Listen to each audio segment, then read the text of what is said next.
a fashion designer, an entrepreneur. However, my background is in international relations and I have a master's degree in development studies. Yeah, but I ended up doing fashion. My company is called House of KCB, and what we do is we do both men's and women's clothing. I've been doing the fashion industry for 3 years.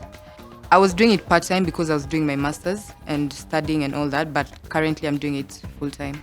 After undergraduate, I did a few jobs. I was fortunate enough to have an internship in logistics. I did energy, I did petroleum. So what I always say is international relations has many things. So that's why I went back and did a master's in development studies. And my thesis was even in clothes, was in EPZ. So how I entered into fashion is, you know how you can get a job and then you're just not feeling the job. You're just going to work and your heart is not there. When I used to go to school, I used to wear nice clothes because my mom also does interior design.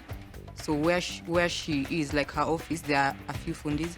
So I was like making clothes for myself and guys were like, those are nice. And I was like, okay, this is a business opportunity. Learned how to sketch from the internet. Then I just started making clothes.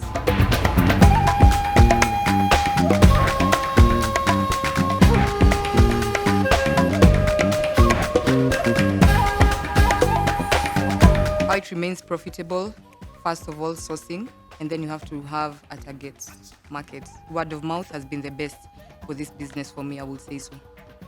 I research a lot and I still read a lot. And I make sure that I always know the fashion trends and I always stick to my brand because there's this thing that Kenyans feel like for it to be called made in Kenya or custom made, it has to be like an African print. For me, what I've been trying to get out there is I can make any kind of clothes as long as it's made in Kenya. It doesn't have to be kitenge and you assume at it's made in Kenya or it's African print. When it comes to fashion, no, I don't have a mentor in the industry because I will say like the Kenyan industry, it's like very many young designers trying to make it.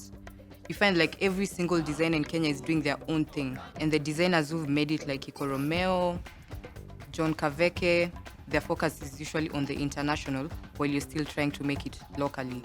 In this fashion business, I wouldn't say there's a tough day. It has seasons. There are seasons where the work is like really too much. Let's say from July to December because you have so many weddings and you have so many functions. So you have a lot of work to do. And that means you have to have a very good schedule. Otherwise you'll turn into the tailors who tell you, come today, come tomorrow. So it's up to me to make sure my team delivers when we said we are going to deliver. You don't look at things like it was a tough day. You just look at it like it's part of the job. When you're starting out, always go for the experience and not the money because the money will always come. If someone wanted to connect with me, they will find me on social media, of course. On Instagram, I'm House of KCB. On Facebook, House of KCB.